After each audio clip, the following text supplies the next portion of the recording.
Selamat pagi, perkenalkan nama saya Esther Carolina, NRP 0231174012, bersama teman saya Gabriel Francisco Yuga Putra, 0231174039. Di sini kami akan menyampaikan materi mengenai bahan superkonduktor untuk memenuhi mata kuliah rekayasa bahan yang dibimbing oleh Ibu Lisda.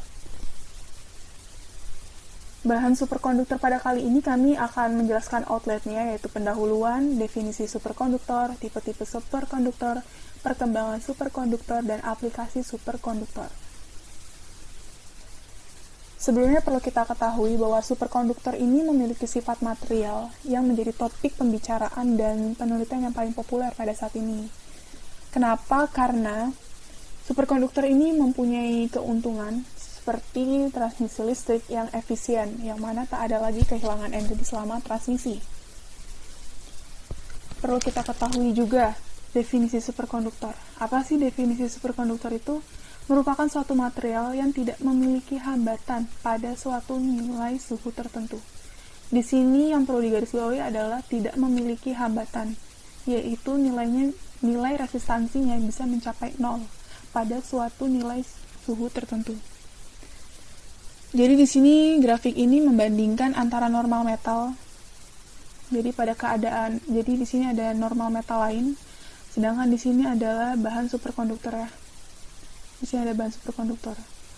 Pada normal metal, ketika suhunya didinginkan, resistansinya akan menurun, tapi tidak akan mencapai 0. Jadi mencapai nilai tertentu saja, tidak akan sampai 0. Berbeda dengan superkonduktor. Superkonduktor ini merupakan sifat material ketika suhunya didinginkan atau diturunkan. Maka pada suatu titik temperatur tertentu akan terjadinya penurunan resistansi mencapai 0. Jadi di sini dia resistansinya langsung menuju 0. Di sini. Temperatur yang dimaksud ini adalah temperatur kritis, di mana temperatur kritis ini merupakan transisi dari keadaan normal menuju sifat konduktor, sifat superkonduktor.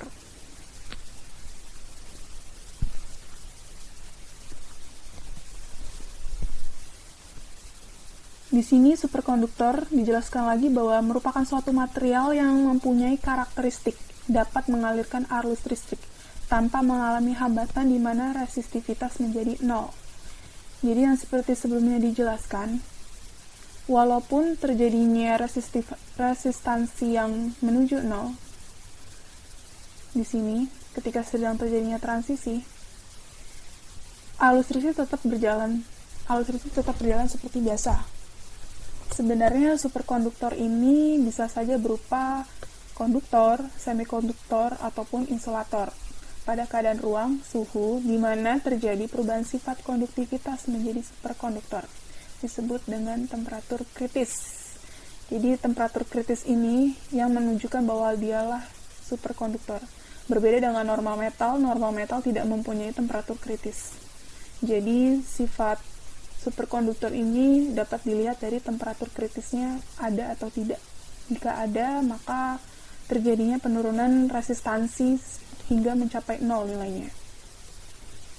Nah, temperatur kritis di sini merupakan temperatur transisi. Iya, merupakan temperatur transisi dari keadaan normal menjadi sifat superkonduktor. Jadi emang benar bahwa temperatur kritis di sini merupakan temperatur transisi dari keadaan normal menjadi superkonduktor. Jadi sifat konduktor itu seperti ini. Ada di garis temperatur kritis seperti ini. Transisi tersebut bersifat reversibel. Artinya, apabila dipanaskan kembali memiliki resistivitas normal pada suhu temperatur kritis. Jadi, bila suatu bahan, bila dipanaskan kembali atau ditingkatkan kembali temperaturnya, maka akan kembali ke temperatur normal. Akan kembali ke resistansi yang normal, seperti pada grafik yang sebelumnya. Bisa kita lihat setiap material di sini mempunyai temperatur kritis yang berbeda-beda. Kalau pada tungsten itu 0,02, titanium 0,4. Seperti itu. Jadi beda-beda di sini nilainya. Lalu di sini ada hubungan antara temperatur, magnetic field, dan current density. Kita tahu ketika temperatur kritis itu akan terjadinya penurunan resistansi kan, yang sebelumnya sudah dijelaskan. Namun, bila superkonduktor tersebut semakin didinginkan atau nilai suhunya semakin menurun menuju 0 Kelvin, ketika sudah mencapai 0 Kelvin, sudah paling dingin 0 Kelvin tersebut, maka akan terjadinya magnetic field kritis. Di sini sudah bisa kita lihat terjadinya magnetic field kritis dan juga current density kritis. Seperti ini. Jadi ketika masih temperatur kritis, nilai medan magnetnya ini masih bernilai 0 dan current density-nya masih bernilai 0. Namun jika semakin didinginkan, nilai current density dan magnetic field-nya akan semakin bertambah hingga ketika 0 Kelvin itu terjadinya current density kritis dan magnetic field kritis. Seperti itu. Di sini juga menyatakan ketika magnetic field-nya kritis, maka terjadi ketika temperaturnya 0 dan current density-nya 0. Begitu pula ketika current density-nya kritis, maka terjadi pada temperatur 0 dan magnetic field-nya 0. Lalu selanjutnya ada efek Meister. Efek Meister ini berhubungan dengan temperatur, medan magnet, flux, dan arus di sini. Kita bisa lihat di sini ada temperatur ketika di atas temperatur kritis. Di sini adalah bahan biasa yang mana masih dalam keadaan normal. Lalu di sini temperaturnya kurang dari temperatur kritis.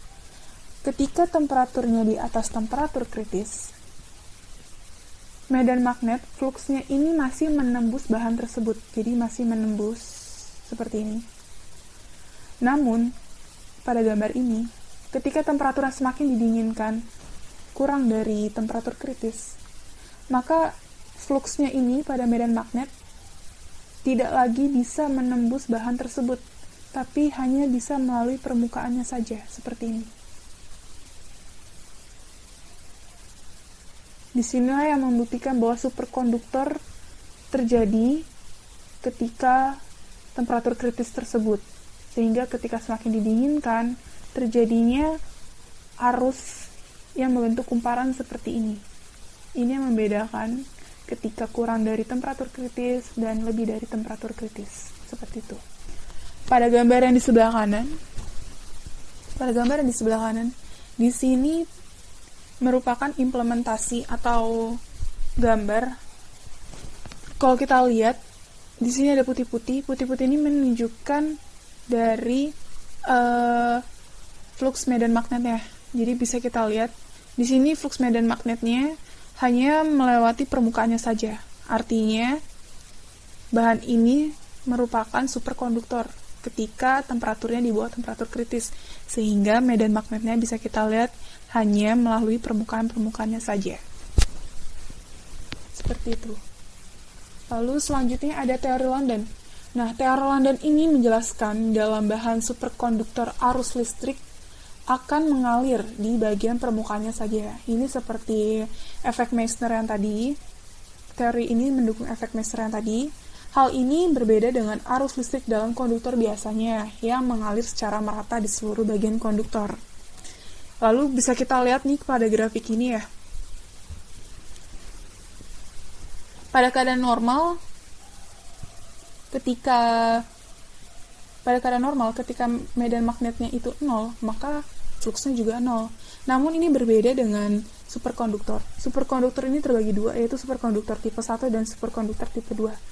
Jadi pada keadaan setelah dari keadaan normal, ketika bertemu dengan HC atau yang medan magnet field yang kritis tadi, ketika sudah mencapai HC, itu tipe 1 ini B-nya akan menurun menuju 0.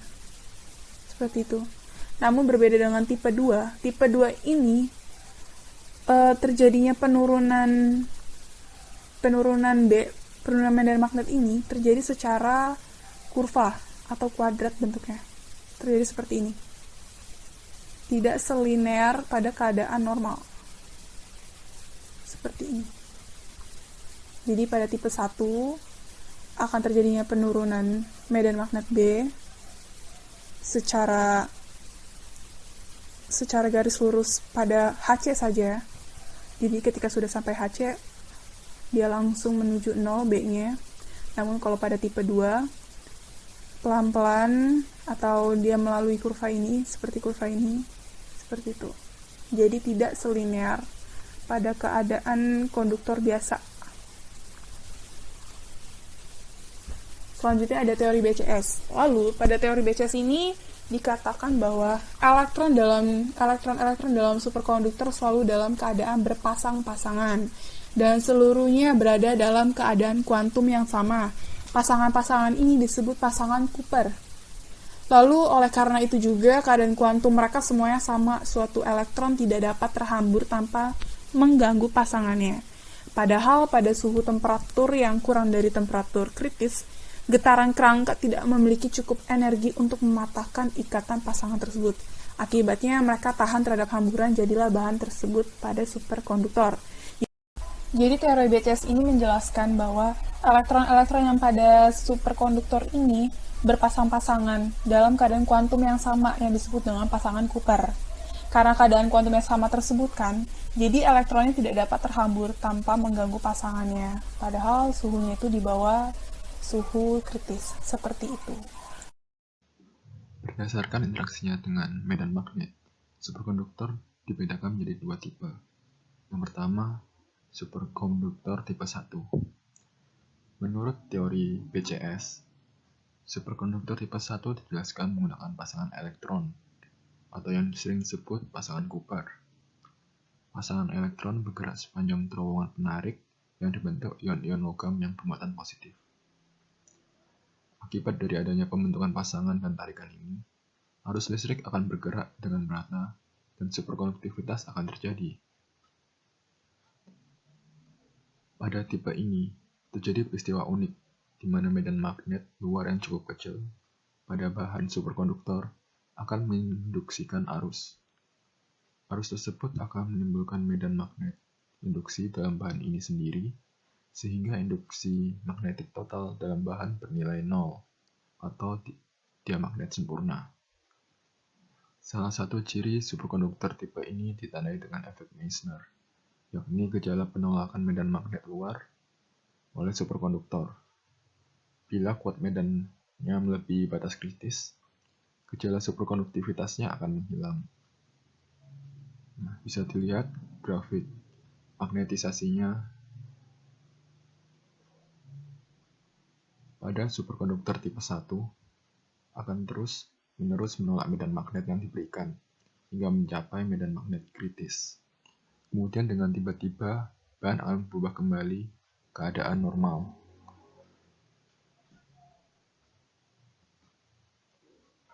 Selanjutnya superkonduktor tipe 2. Berbeda dengan superkonduktor tipe 1, superkonduktor tipe 2 memiliki dua buah nilai medan kritik, yaitu medan kritik bawah BC1 dan medan kritik atas BC2. Bisa lihat pada grafik magnetisasi, jika medan luar B yang diberikan lebih kecil dari BC1, maka bahan tersebut akan bersifat seperti superkonduktor tipe 1. Tapi jika di antara BC1 dan BC2, maka flux magnet akan menembus bahan dan berada pada keadaan campuran, di mana efek Meissner terjadi secara parsial. Sedangkan jika medan luar lebih besar dari BC2, maka sifat superkonduktor akan hilang. Superkonduktor tipe 2 ini akan menolak medan magnet yang diberikan. Namun perubahan sifat kemagnetan tidak tiba-tiba, tetapi secara bertahap. Pada suhu kritis, maka bahan akan kembali ke keadaan semula. Superkonduktor tipe 2 memiliki suhu kritis yang lebih tinggi dari superkonduktor tipe 1. Perkembangan superkonduktor. Pada awalnya, suhu kritis superkonduktor itu rendah. yaitu kurang dari 4,2 Kelvin untuk raksa. Kemudian pada tahun 1933, Walter Meissner dan Robert Ostfeld menemukan bahwa suatu superkonduktor akan menolak medan magnet. Dan efek yang terjadi disebut dengan efek Meissner.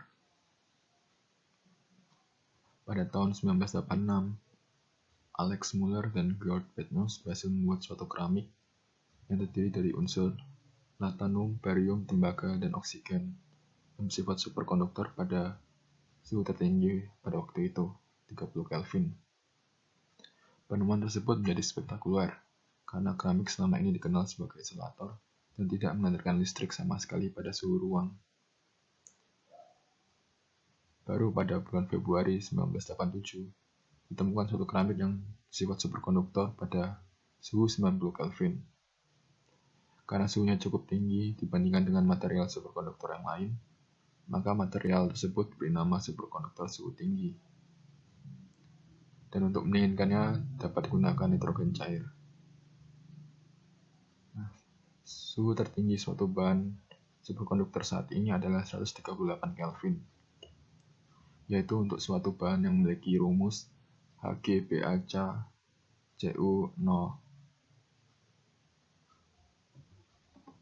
Selanjutnya, aplikasi superkonduktor. Yang pertama adalah kereta api super cepat di Jepang yang bernama Yamanashi MLX-01 Maglev Train. Kereta ini melayang di atas magnet superkonduktor, sehingga gaya gesekan antara roda dengan rel dapat dihilangkan dan kereta dapat berjalan dengan sangat cepat. Yang kedua adalah MRI, yaitu salah satu aplikasi superkonduktor di bidang kedokteran. MRI menggunakan medan magnet dan gelombang radio. Selanjutnya, Superconducting Quantum Interference Device juga merupakan salah satu aplikasi superkonduktor. Squid dapat mendeteksi medan magnet yang sangat kecil dan digunakan untuk mencari minyak dan mineral.